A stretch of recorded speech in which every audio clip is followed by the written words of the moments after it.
Perfecto. Bueno. Bueno, hoy vamos a ver. Yo igual también le subí, porque depende de cómo terminemos hoy, podemos empezar a ver lípidos. ¿Sí? ¿Se ve la teórica? Sí, ahí sí. Ahí está. Esperen que estaba arreglando algunas cosas. Ahí estamos. Bueno. ¿Se ve bien?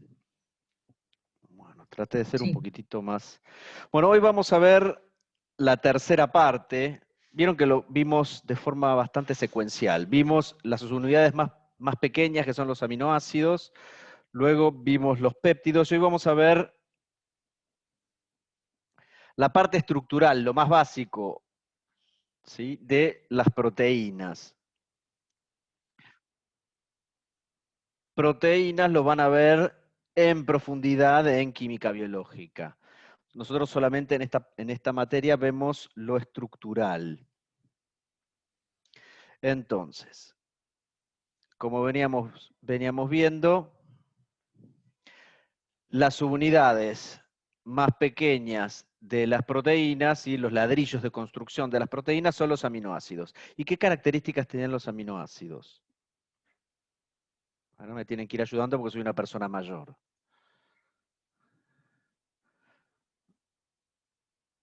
O sea, no hagan que los profesores viejos digan que sí, no son estudiantes, son alumnos, porque yo acá vengo a iluminarlos con mi conocimiento y son unos burros. No, ustedes son unos seres pensantes, ¿sí? Ustedes aprendieron cosas, ustedes tienen cosas para proponer. ¿Qué características tenían los aminoácidos? Vamos.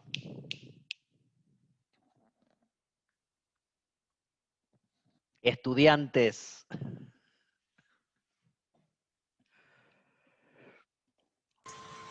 Tenían Vamos, un vamos. grupo ácido amino. Muy bien, que estaban unidos al mismo carbono, esos grupos funcionales que conocen de la primera parte de Orgánica 2, son alfa-aminoácidos. ¿Qué serie? Por nomenclatura vieja eran serie L o serie D, como pasaba con los azúcares. ¿Qué serie eran? ¿Eran L, puede L. ser? Muy bien, eran L. Y la configuración, ¿sí?, según Canningold y Prelog, ¿cuál era? Ese. Era S. una S, muy bien. Bueno, acá está la teórica como siempre, uso la parte gráfica, la organización que tenemos hoy, y bueno, entonces, antes de empezar con eso, bueno, los aminoácidos eran los ladrillos de construcción. Unas moléculas más pequeñas que las proteínas intermedias que habíamos visto, ¿cómo se llamaban? Péptidos. Los péptidos, bueno. Y bueno, los aminoácidos son bloques de construcción, yo hago péptidos. Pero bueno, ¿cómo se construyen esos péptidos? Mediante la unión peptídica en un C terminal y un N terminal de los Muy aminoácidos que son. bien. Esa unión peptídica, por eso se le dicen unión peptídica, pero después en Orgánica 2, en realidad, ¿qué son las uniones peptídicas? Son uniones, otra forma de Amida. nombrarlo, amidas. Entonces, ¿qué propiedades tenían esas amidas? Son ¿Cómo eran con neutras y poco reactivas. poco reactivas? Y eso es muy importante. Si algo de lo que tiene que ver con la estabilidad de las proteínas es que yo construyo esa macromolécula, pero ¿qué pasa? Las uniones de construcción de esa macromolécula son poco reactivas, entonces son muy estables. ¿Sí? Todo esto se va relacionando. Después, con respecto a cómo se van uniendo esas subunidades. Pasa como en los polisacáridos, esas otras macromoléculas que vimos, que yo tenía una cadena central que era lineal, por ejemplo, y después tenías ramificaciones. O, por ejemplo, en el caso de los péptidos, ¿nosotros qué vimos? Que se pueden plegar de acuerdo a la acidez o la basicidad de la cadena lateral.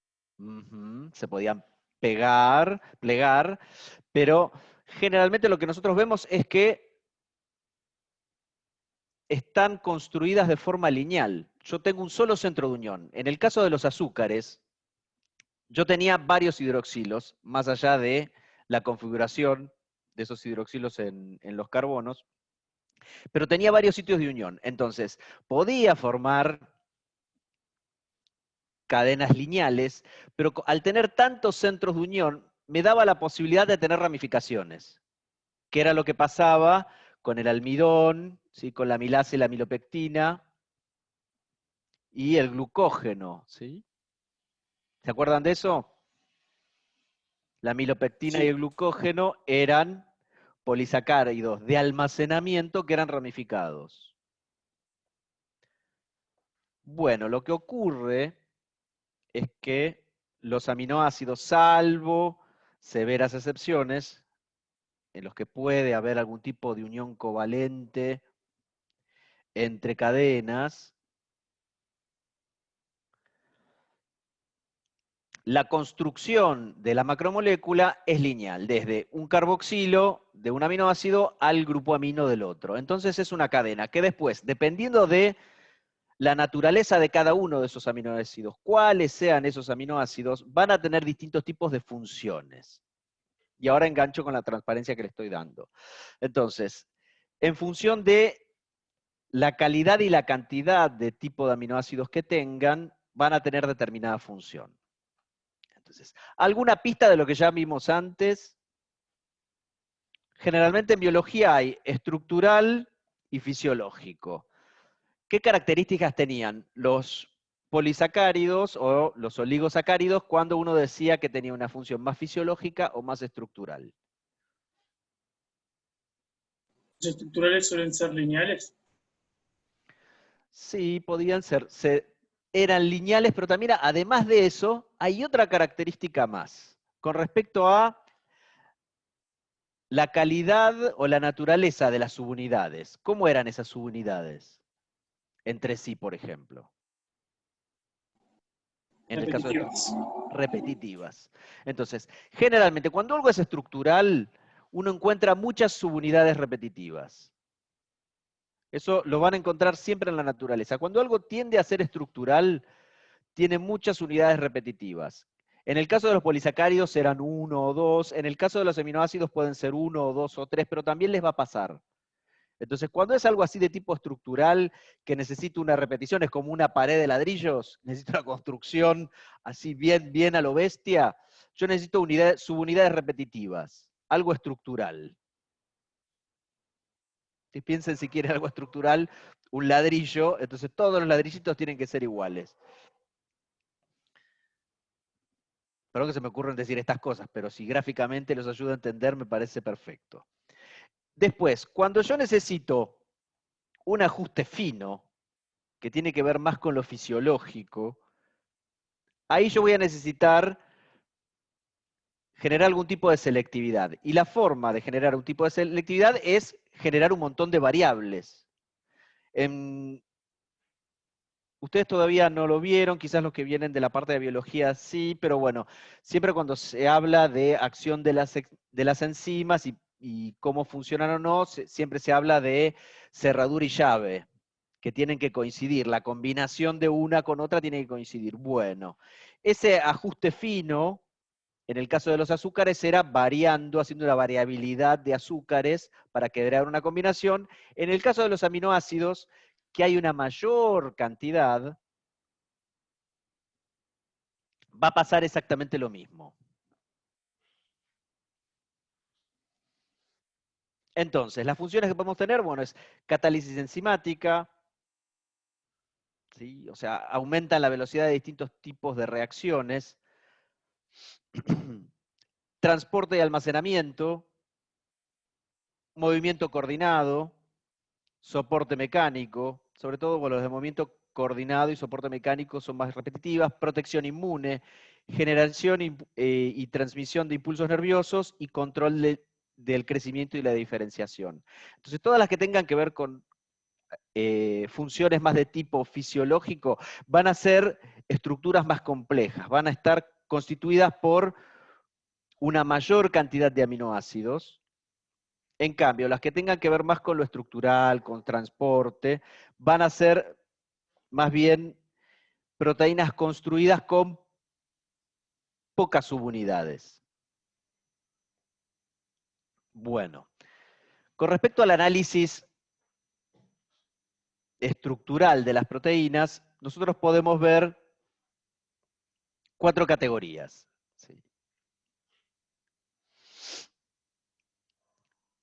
La estructura primaria es la secuencia de aminoácidos. O sea, ¿qué aminoácido desde el N terminal al C terminal, el orden que tienen en esa proteína? ¿Sí? Si empiezo con una proteína, una lisina, una alanina, un triptofano y así. Toda esa secuencia, saber cómo es toda esa cadena, esa es la estructura primaria.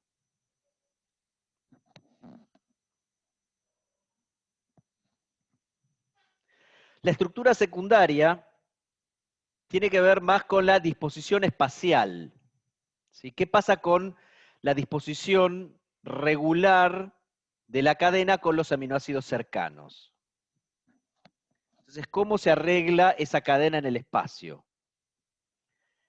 La estructura terciaria, esto lo vamos a ver en detalle, ¿sí? Cada uno, tiene que ver cómo se va interaccionando, porque estas cadenas son muy largas, muchas veces son más de 100, hay de 1000, cadenas de 1000 aminoácidos. ¿Y qué pasa? ¿Cómo se van plegando en el espacio? ¿Cómo se van interaccionando esa estructura, esa cadena larga, cómo va interaccionando entre sí? Esa es la estructura terciaria.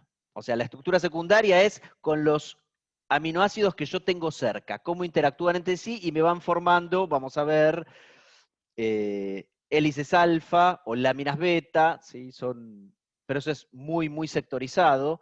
Y la estructura terciaria tiene que ver, por ejemplo, qué pasa con la cabeza y la cola si se tocan, el principio y el fin, y cómo van interaccionando distintas porciones grandes de esa cadena larga que es la proteína, de esa secuencia enorme que tengo. Y la estructura cuaternaria es cuando tengo distintas cadenas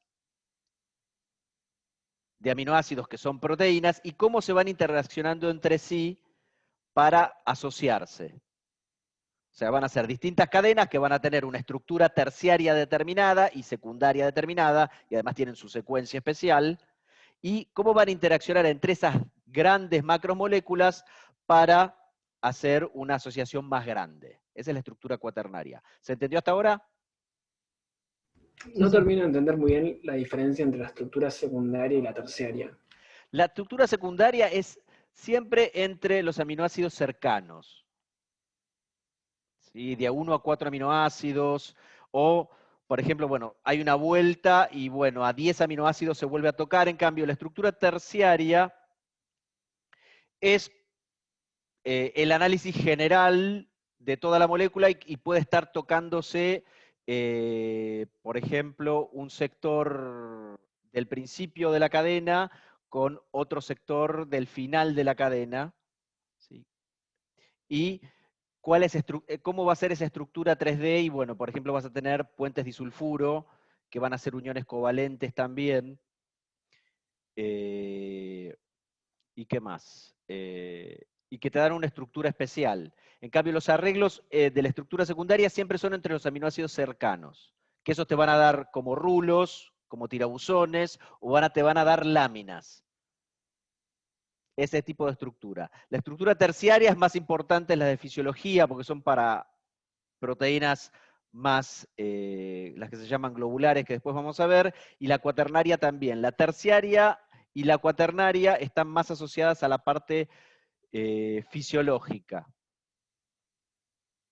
¿Sí? La estructura secundaria está más asociada sobre todo a las que son más repetitivas, porque generalmente para que ocurran estas secuencias repetitivas para generar una hélice o una lámina, tiene que haber algún tipo de regularidad. ¿Se entiende? Sí, sí. Bueno, entonces, si vamos a hacer memoria, ¿se acuerdan lo que pasaba con las amidas? ¿Por qué eran tan estables las amidas? Que eso se los vamos a seguir insistiendo. ¿Qué era lo que ocurría? ¿Por qué eran estables esas amidas? ¿Por qué no se hidrolizaban con un suspiro? Pasaba un hidroxilo, pasaba cualquiera, y atacaba el carbonilo, formaba el intermediario cuaternario y luego se eliminaba el amino. ¿Qué era lo que pasaba? ¿Qué hacía que sea estable? Y está la transparencia. Que sea estable ese enlace. Que el par electrónico del nitrógeno entraba en resonancia con el carbonilo de la amida. Entonces, esta unión carbono-nitrógeno tiene parcialmente un carácter de doble enlace. Fíjense que si yo tengo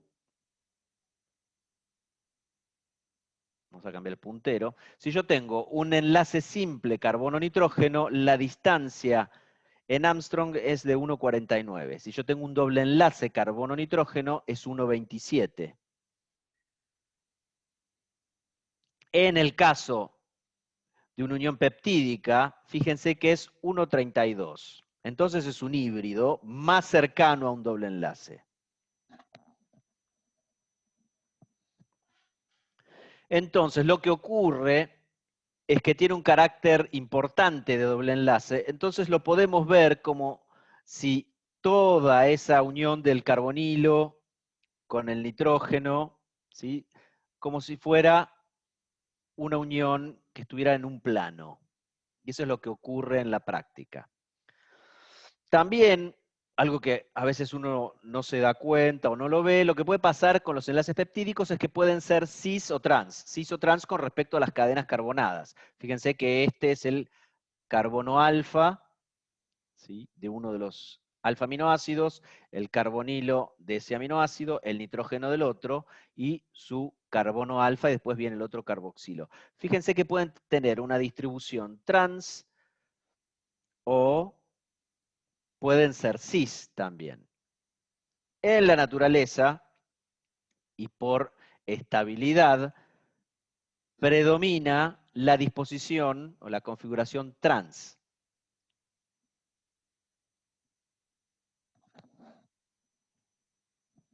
Si se ponen a pensar qué pasaba con los dobles enlaces, termodinámicamente, si nosotros decimos que esta unión carbono-nitrógeno tiene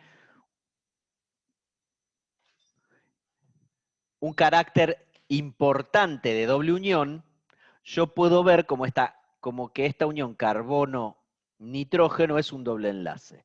Y termodinámicamente, pensando en los dobles enlaces, ¿cuál sería? Porque los sustituyentes voluminosos serían las cadenas carbonadas de los aminoácidos, ¿no? Los sustituyentes, ¿cuál sería más estable si fuese un doble enlace carbono-carbono? ¿El que tiene en forma trans o en forma cis? Los sustituyentes más importantes. En forma trans. En forma trans. Entonces, fíjense que ustedes saben todo eso, el conocimiento lo tienen. Así que van dejando de ser alumnos y se van convirtiendo en estudiantes. Porque todo ese conocimiento lo van teniendo. Bueno, entonces, la estructura primaria, ¿sí?, ya la habíamos visto con la parte de secuenciación. Vamos a ver qué aminoácidos tengo, del N al C. Pero bueno, vamos a ver ahora la estructura secundaria. Entonces, las estructuras secundarias tienen que ver con la disposición de los aminoácidos cercanos. Entonces, vamos a tener hélices alfa, láminas beta, y después cómo van girándose en el espacio, cómo se van formando esas vueltas de la cadena peptídica por las vueltas inversas o los giros inversos. ¿Qué es lo que después me va a terminar provocando, por ejemplo, las láminas beta? Entonces, ¿qué es lo que pasa en el espacio? Una hélice alfa son hélices hacia derecha, pero eso tiene que ver, ¿por qué son hélices a la derecha? Está relacionado con ¿qué? ¿Cómo eran esas subunidades que constituían a las proteínas y a los péptidos? ¿Cómo era la naturaleza de esos aminoácidos? Que lo habíamos dicho hoy, apenas comenzó la clase. ¿Ese? Son S. Entonces, como yo tengo todas subunidades S, las hélices que se forman son hélices hacia la derecha. Entonces, ¿qué es lo que va ocurriendo? Ocurre siempre, empiezan a girar en el espacio, ¿sí? A acomodarse en el espacio y existe una interacción. Y ahora algo que quizás me olvidé de nombrarles es ¿qué interacciones pueden tener las amidas que habíamos hablado que ocurrían en los péptidos? Yo tengo un carbonilo de amida, tengo un nitrógeno de amida, el oxígeno y el nitrógeno, ¿cómo son con respecto a las uniones intermoleculares? Esos átomos. Aceptores de hidrógeno. Sí, tenemos aceptores y donadores de hidrógeno. El carbonilo de la amida es un aceptor de uniones de hidrógeno o aceptor de puente hidrógeno, depende cómo lo vean en un texto. Y el nitrógeno es donor y aceptor. Generalmente funciona como está protonada esa amida, generalmente funciona como donor de unión hidrógeno.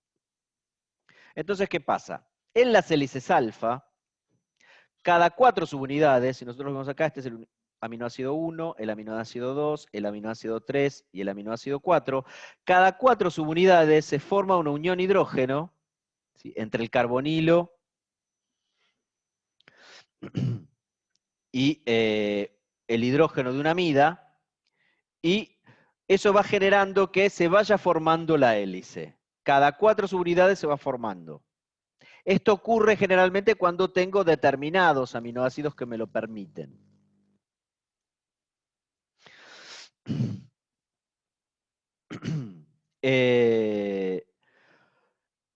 Generalmente, bueno, es levógera y se van reaccionando, van interactuando. Los carbonilos de las uniones peptídicas y, bueno, y los protones o de las cadenas laterales o de las mismas subunidades. Si uno lo puede ver, sobre todo, bueno, es con el protón de las amidas. Fíjense que, si uno lo puede ver de otra forma, cuando se forman las hélices alfa, uno lo puede ver como si estuviesen haciendo una especie de pool dancing, ¿sí? Uno tiene un tubo en el cual se va enrollando la cadena de la proteína, o esa secuencia, esa parte de la proteína, y va formando hélices en los cuales van interaccionando el carbonilo de un... Fíjense, acá los tenemos. El carbonilo de un aminoácido con el protón de una de las uniones amida. Si uno lo mira desde arriba a la hélice alfa, fíjense qué es lo que ocurre. Yo tengo un hueco por donde va central a la hélice alfa, y fíjense qué pasa con todos los residuos. Estas cosas violetas son los residuos, que es el R, se le dice residuo. Pero bueno, son las cadenas que tienen, que pueden ser ácidas, que pueden ser básicas o que pueden ser alquílicas. Pero eso después va a jugar en contra, o sea que no todas las cadenas van a ser favorables para que ocurra esto. ¿Se entendió hasta ahora? Sí. Bueno, entonces,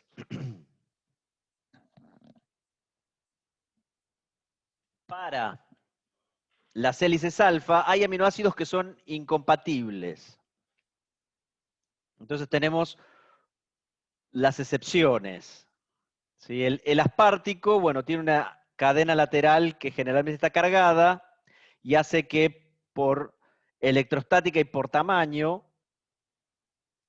haga que no sean estables esas hélices alfa. Los aminoácidos muy voluminosos en su carbono beta, como la treonina y la isoleucina, tampoco ayudan a que se formen hélices alfa. La prolina, que es el único aminoácido cíclico, es muy rígido. Entonces, no permite que se formen bien las uniones hidrógeno. Entonces no las tenemos en las hélices alfa. Y después, todo esto que, bueno, genera impedimento estérico o algún tipo de impedimento estérico y de tipo electrostático porque se descarga en medios biológicos, o que sea muy rígido, hace que no se pueda formar bien la hélice alfa. Pero también, si es demasiado flexible como la glicina, que es el aminoácido más simple, fíjense que yo tengo un metileno, también hace que, al ser tan flexible, tampoco sea muy estable la hélice alfa. Generalmente, las hélices alfa son de aminoácidos más chicos, como la alanina, y pueden tener serinas también. Pero bueno, la alanina es uno de los principales que pueden tener. La otra estructura secundaria de las proteínas es cuando yo tengo interacción entre las cadenas de una misma proteína. O sea, lo que va pasando con la proteína es que este es el N-terminal y voy hacia el C-terminal. Entonces, ¿qué es lo que pasa? Comienza la secuencia, existe un giro y se van a interaccionar distintas secuencias de una misma proteína, pero ¿qué pasa? Van a hacerlo en sentidos opuestos. ¿Sí? Esta es una lámina beta, pero es antiparalela. Esta es antiparalela, va en este sentido, después se vuelve a doblar y es antiparalela y tiene este sentido. Siempre las interacciones van a ser uniones hidrógeno. Entonces, lo que va a ocurrir, fíjense, los puntos, las esferas rojas siempre son los carbonilos de las amidas. Las esferas azules con una esfera blanca unida son los nitrógenos en azul y en blanco los hidrógenos. Las esferas violetas son los grupos R de los aminoácidos. ¿Se ve bien? Entonces, lo que nosotros podemos ver acá, o es lo que ocurre en una lámina beta, que puede ser antiparalela, después veremos que hay paralelas, es que no pasa como en el caso de la hélice beta, que comienzan a girar alrededor de un eje, sino que se estiran, después existe algún tipo de giro, y interaccionan estiradas esas cadenas, interaccionan entre sí por uniones hidrógeno, y siempre van a ser carbonilo, protón de amida, carbonilo, protón de amida, carbonilo, protón de amida. Y miren lo que pasa con los R. Fíjense las esferas violetas. Las esferas violetas se van acomodando en zigzag unas con respecto a las otras, para evitar el congestionamiento. Entonces fíjense que en este caso el grupo R está hacia abajo, en el siguiente arriba, abajo, arriba, abajo, arriba.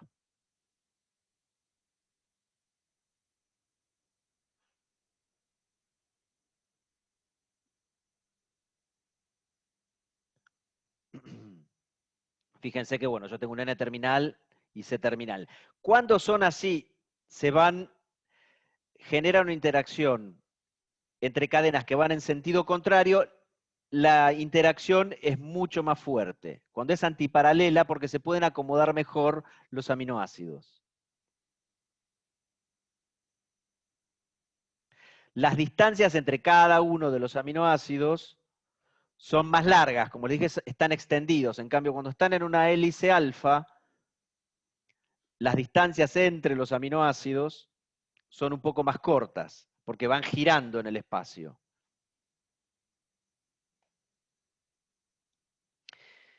En el caso que se encuentren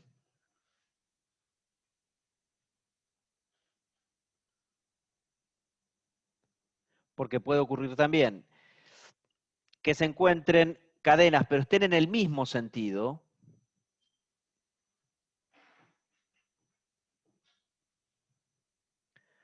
van a ser láminas beta paralelas, pero fíjense cómo es la interacción, no es tan directa.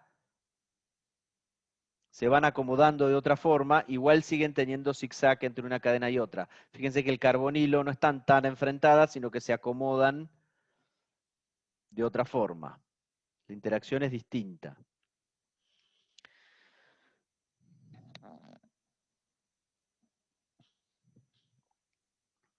Generalmente, estas láminas beta, como tienen que estar estiradas y acomodarse bien en el espacio, y además los grupos R no tienen que molestar,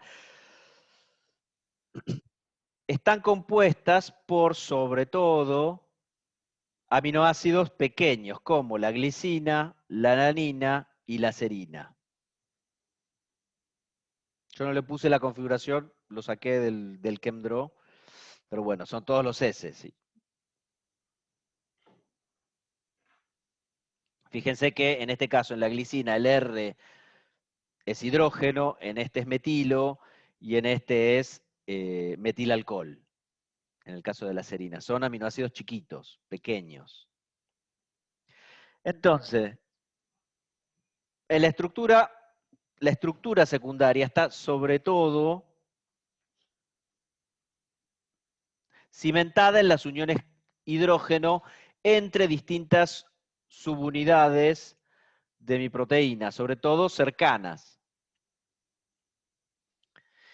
La diferencia con la hélice alfa es que, bueno, la distancia entre los aminoácidos consecutivos es más larga, se extiende, se mantiene por uniones de hidrógeno, eso lo vimos. ¿Y qué pasa? Podemos tener las uniones son entre láminas distintas, no necesariamente es a una distancia de 4 aminoácidos, sino que puede ser un aminoácido que esté a una distancia de 30, depende cómo sea la lámina, ¿sí? Si va en el espacio, cómo se va plegando entre sí. No necesariamente es consecutiva. Y bueno, dependiendo de cómo sean esas láminas, si tienen un mismo sentido, si van hacia el del N al C o del C al N, pueden ser antiparalela o pueden ser paralelas.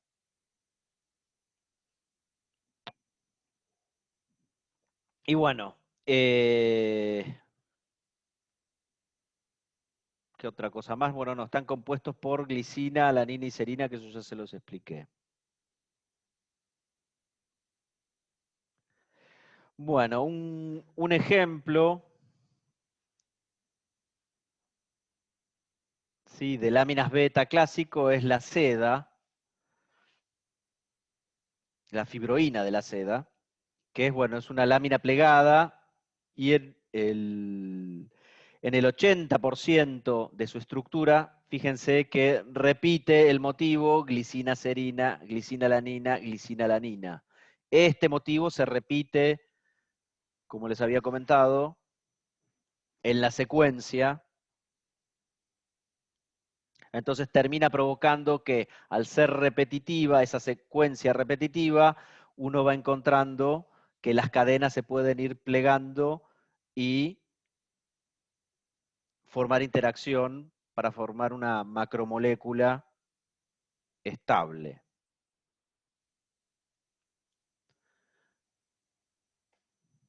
Bueno, y la estructura secundaria que nos faltaba, que es para poder formar, por ejemplo, estas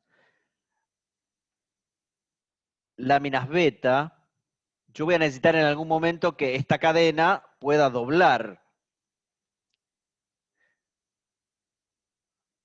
para, por ejemplo, formar esas interacciones de láminas beta. Entonces, para que ocurra esto, tiene que haber giros, ¿sí?, que generen una vuelta de la proteína y puedan interaccionar esas cadenas. Bueno, generalmente los giros en las proteínas siempre están dados por 4 aminoácidos. Que, bueno, dependiendo de la naturaleza de la proteína, por ejemplo, están los giros de tipo 1, que puede ser cualquier aminoácido de los que habíamos visto, de los pequeños, excepto prolina. Prolina, recuerdan que es el único aminoácido que es cíclico y el nitrógeno es secundario. Perdón, es amida primaria. Después los de tipo 2, que tengo 2 glicinas y tengo una prolina. Y después el de tipo 3, ¿sí? Que bueno, que no tiene restricciones con respecto a el tipo de hélice que tenga. Después hay otras que, bueno, teniendo prolinas, también uno puede generar, solo una prolina, puede uno terminar generando un giro para que, bueno, se puedan colocar las láminas y tengan interacción. ¿Se entendió?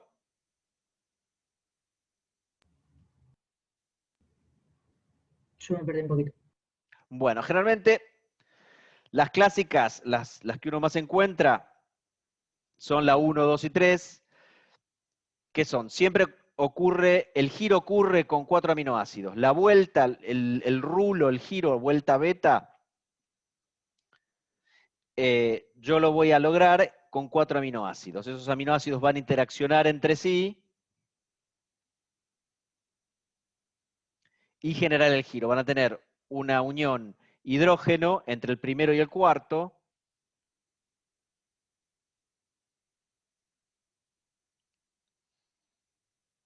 Y van a generar el giro para que mi cadena tome otra dirección. ¿Sí? Fíjense que va en esta dirección y se pega una vuelta de 180 grados. Va en sentido contrario. Bueno, esto ocurre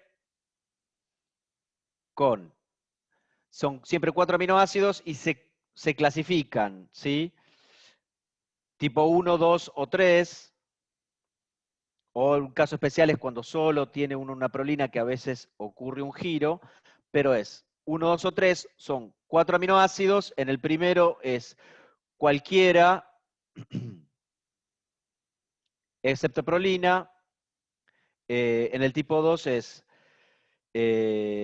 yo tengo una glicina y en el N3 tengo que tener una prolina, y en el fragmento, en el 3, cualquier fragmento, que bueno, no necesariamente tiene que ser prolina o no. Y después hay giros especiales en los que tengo prolina solo. Bueno, lo que ocurre siempre para que se forme, es lo que vimos antes, para que se forme una lámina beta, entre 4 aminoácidos termina ocurriendo una interacción que termina generando el giro.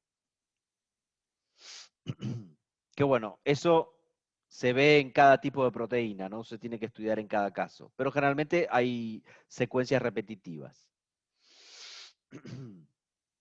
La estructura terciaria está originada por plegamientos adicionales y enrollamientos y distintas formas de interacción, de agregación de esas distintas secuencias de la proteína. Y son generalmente distantes entre sí. Por eso digo, no es cercano como lo que va ocurriendo en la hélice alfa, la lámina beta o en el giro. Generalmente esas tres son de alguna forma cercanas.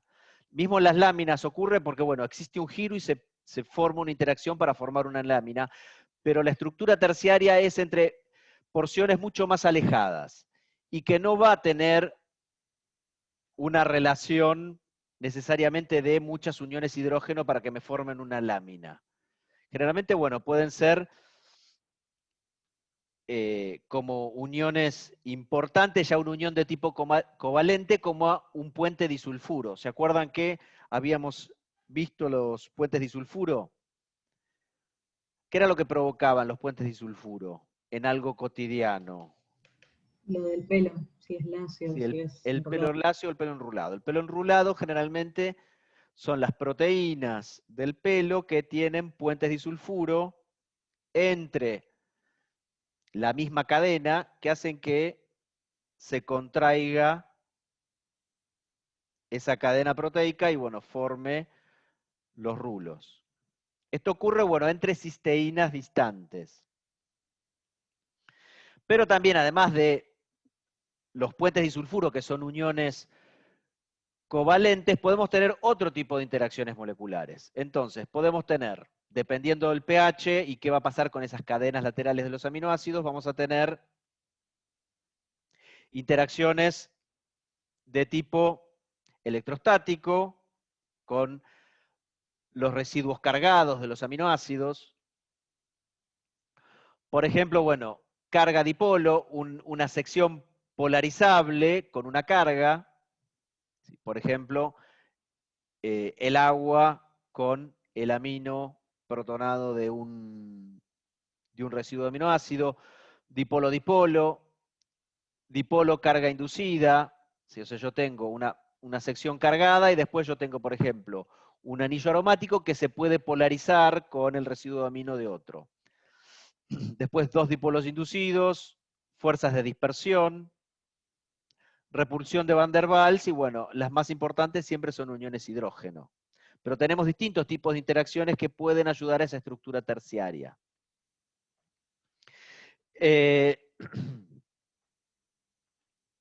O sea, tenemos distintos tipos de uniones, pero ¿qué pasa? Las que son covalentes, como las uniones, los puentes disulfuro, son uniones mucho más fuertes. Las otras, siempre existe un umbral de energía que las puede romper. Las uniones hidrógeno, dependiendo la cantidad que yo tenga y la calidad que tenga esa unión hidrógeno, las distancias que tengan los distintos heteroátomos, van a hacer que sea más o menos fuerte. Este tipo de interacciones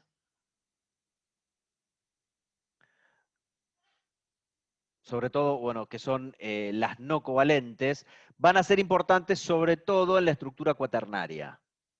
Porque entre esas cadenas, yo ya tengo, bueno, voy a tener uniones no covalentes y uniones covalentes dentro de la estructura terciaria, y después voy a tener ya esas estructuras, esa estructura 3D en el espacio va a interaccionar con otra cadena proteica, pueden ser 2, pueden ser 3 o pueden ser 4, y van a interaccionar en el espacio, pero también esas macromoléculas lo van a hacer sobre todo por interacciones de tipo no covalente. Van a ser uniones hidrógeno, van a ser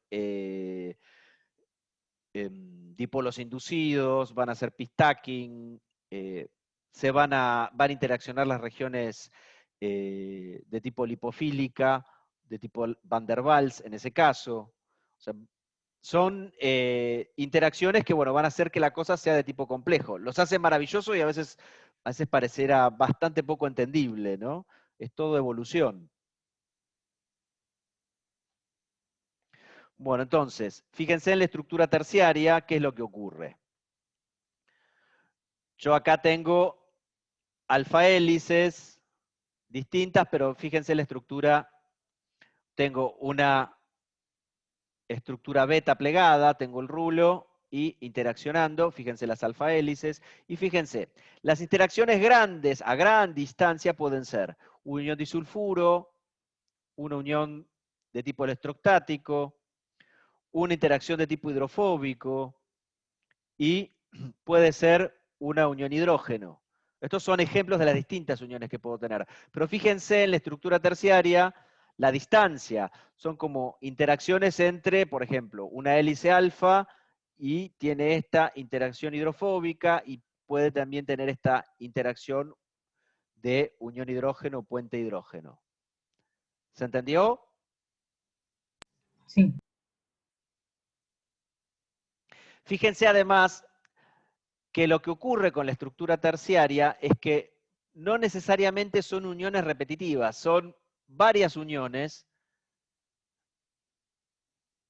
covalentes y no covalentes, pero de distinta naturaleza. Esta no es igual a esta no es igual a esta. Fíjense que son variadas lo que hacen en la estructura terciaria. En la estructura secundaria, Yo tengo unidades repetitivas generalmente, en el caso de hélice alfa, pero además, fíjense que son todas uniones hidrógeno cercanas. En cambio, acá en la estructura beta yo tengo un giro y después tengo uniones hidrógeno, son solamente uniones hidrógeno que interaccionan los distintos aminoácidos. En cambio, en la estructura terciaria no solamente uniones hidrógeno tengo.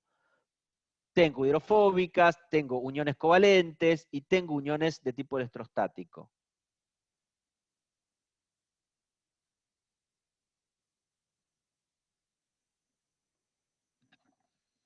Se va complejizando. Pero en la estructura terciaria no es solo uniones hidrógeno.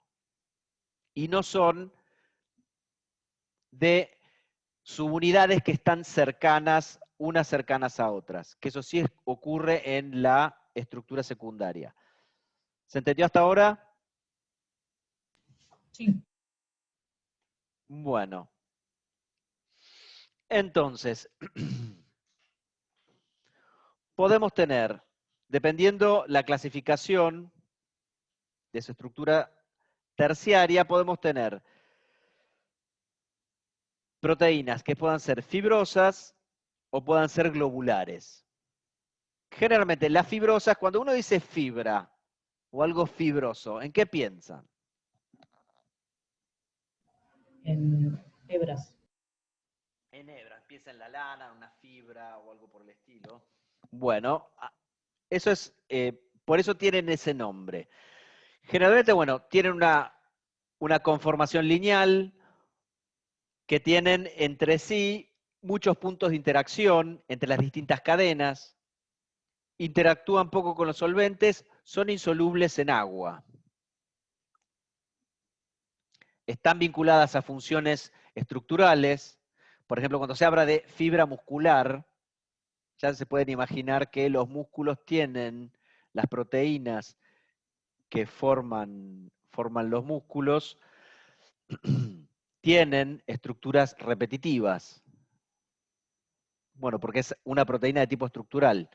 Ejemplos, bueno, son la fibroína de la seda, las queratinas de las uñas, el pelo, los cuernos, suena muy feo eso, piel y plumas, el colágeno, el tejido conectivo, todo lo que tenga que ver con lo estructural son proteínas fibrosas.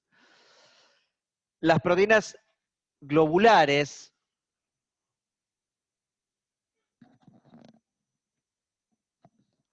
tienen una estructura 3D distinta. Su nombre lo dice, bueno, adoptan en el espacio formas esféricas o elipsoidales, colocando, bueno, los grupos hidrofóbicos hacia su interior. Fíjense que las proteínas globulares, algo bueno que lo que pasa es, por ejemplo, las que son estructurales, que es como pasa con, por ejemplo, tanto la queratina como la celulosa, fíjense que per se ese tipo de macromoléculas, su interacción con el agua, generalmente las uniones hidrógeno las tienen intramoleculares. Entonces, que algo sea soluble o no soluble en agua es que pueda formar uniones hidrógeno y se puedan solubilizar. Entonces, ¿qué pasa? Si ustedes se acuerdan qué era lo que pasaba, ¿se acuerdan con la celulosa? Que las subunidades de los azúcares giraban y formaban uniones, las uniones glicosídicas giraban y formaban uniones hidrógeno intramoleculares. Bueno, eso es lo que ocurre también con las proteínas fibrosas. Las proteínas fibrosas, ¿qué pasa? Tenemos muchas láminas beta, entonces esas uniones hidrógeno de las uniones peptídicas están hacia adentro, entonces todos los grupos están hacia una cara o hacia otra, entonces eso hace que, bueno, sean menos solubles en agua, y muchas son insolubles en agua. En cambio, las globulares, que tienen más función fisiológica, dice, una proteína que tenga una función fisiológica, ¿sería bueno que no sea soluble en agua, por ejemplo, si tiene que cumplir una función fisiológica en la célula? No, porque Y si no, no. ¿cómo la transportas? No, no se puede mover, no puede interaccionar. Entonces, las globulares lo que hacen es dejar, como se van enrollando de una determinada forma, deja los grupos hidrofóbicos hacia su interior y los grupos hidrofílicos los dejan hacia el exterior. Entonces eso le permite su solubilidad en los medios biológicos. Entonces, bueno, les permite ser soluble y, bueno, están asociadas a funciones biológicas.